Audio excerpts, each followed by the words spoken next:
Hi, I'm Brad Oaster, and today I'd like to talk to you about your development team.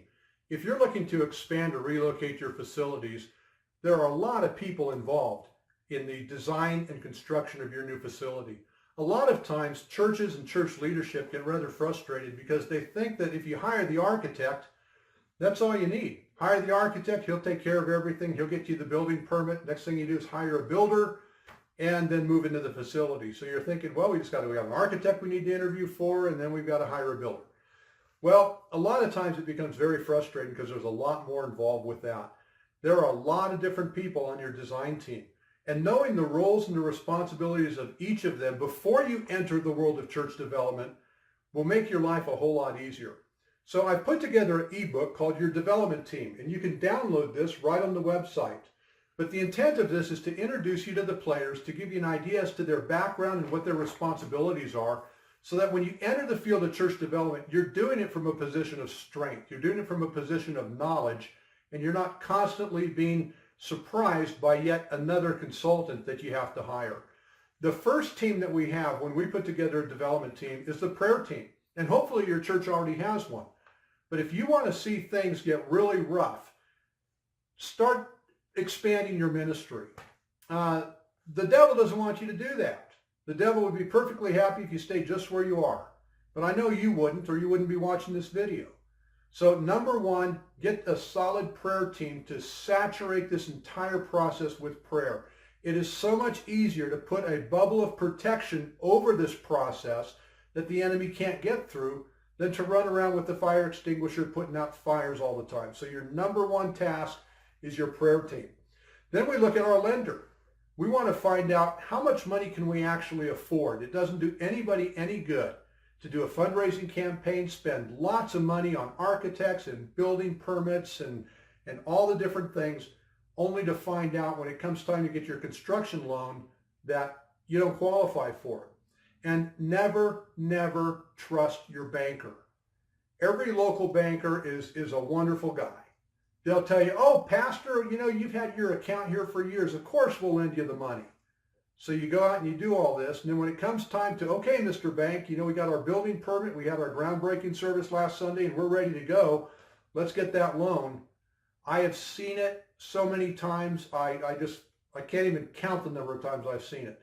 That guy that was so friendly beforehand puts on the sad face of a mortician and says, oh, gee, Pastor, I don't know what to tell you, but the loan committee has these new requirements and these new restrictions, and I'm just afraid we're not going to be able to help you. Now you're stuck. You got a congregation that went to a groundbreaking service last week. They expect to see a bulldozer out there digging a hole in concrete this week, and you're stuck because you don't have financing. So always get your financing in order first so that you don't go out and spend a bunch of money that you can't actually then build the facility with. The next one would be the church relocation team. A lot of times it was called a building committee. But you need a group of people in the church, and you need qualified people. I'm not talking about somebody that's got nothing better to do than to sit on another committee. If they don't add value to the process, then they're filling a seat that somebody else should be, okay? If they're not a ministry leader, the director of children's ministry, the youth pastor, the worship pastor, key individuals, a couple of the church elders, or people that are professionals in the field of church development. Maybe you've got an architect or a builder, a real estate developer. Put people on that team that have expertise that will add value to the overall process and not just fill a seat, okay? From there, we look at the project manager. You need to have somebody that sits on your side of the table that represents you and the building team. Somebody with experience in the world of construction. I don't mean somebody that built a Sears shed in their backyard or just did an addition on their house. You need somebody with substantial knowledge in the construction and design industry. If you can't find somebody like that, hire somebody. Okay, they might be expensive, but they'll save you more money than they cost. Then we're going to just go through a list here. I don't need to get into all the detail again because you can download this ebook from our website. It'll give you all the information you need. But other members of your team, fundraising. Okay, who are we going to use to do our fundraising? My recommendation would be either Robert Hopper or Rusty Lewis with Generis. They're the best two guys in the country. You've got architects, right? Got to hire an architect. The architect comes with a family. Okay, the architect typically has his own structural engineer or her own structural engineer. They'll have an electrical designer, a mechanical designer, and sometimes a civil engineer, but often you hire the civil engineer separately from the architect. In addition to that, we have a landscape designer.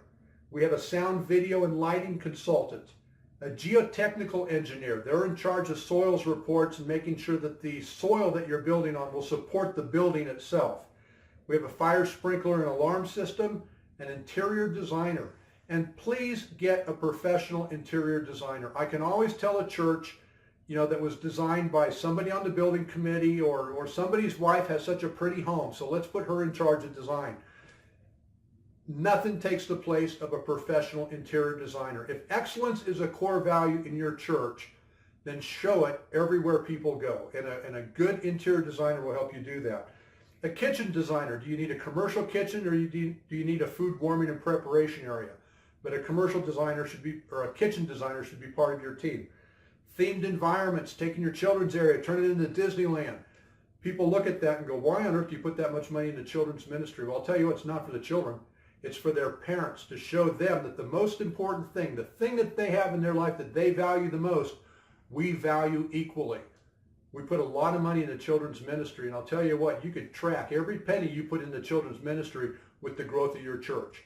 We see it everywhere we work. Children's ministry is the growth engine of every church I'm working with.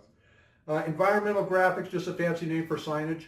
Okay, people don't want to feel lost when they're on your campus, so campus signs around your parking lot and everything, and in the building. People should be able to find where they need to go by nice, clear, professional signage. Next one would be the builder. Of course, somebody's got to build this, right? We can have a general contractor or project manager. There are a lot of different ways to go. And then last but not least, and this is not anybody I would ever invite to be on the design team or any team anywhere, but it would be remiss not to acknowledge the presence of the enemy. The enemy wants to lie and cheat and steal and mess up your project any way he can. And so we have to acknowledge that that's going to happen. Now, if you did what we asked at the very first, you got the prayer team, that's not going to be a problem. Okay? So if we can help you, let me know. We've done 200 churches in 35 states all around the country. We work with many churches to mega churches. We can help you with yours. And remember what Solomon says, seek wisdom, find knowledge. It'll serve you well. We can help you with that. My name's Brad Oaster. My phone number is 719-439-3019. I look forward to your call.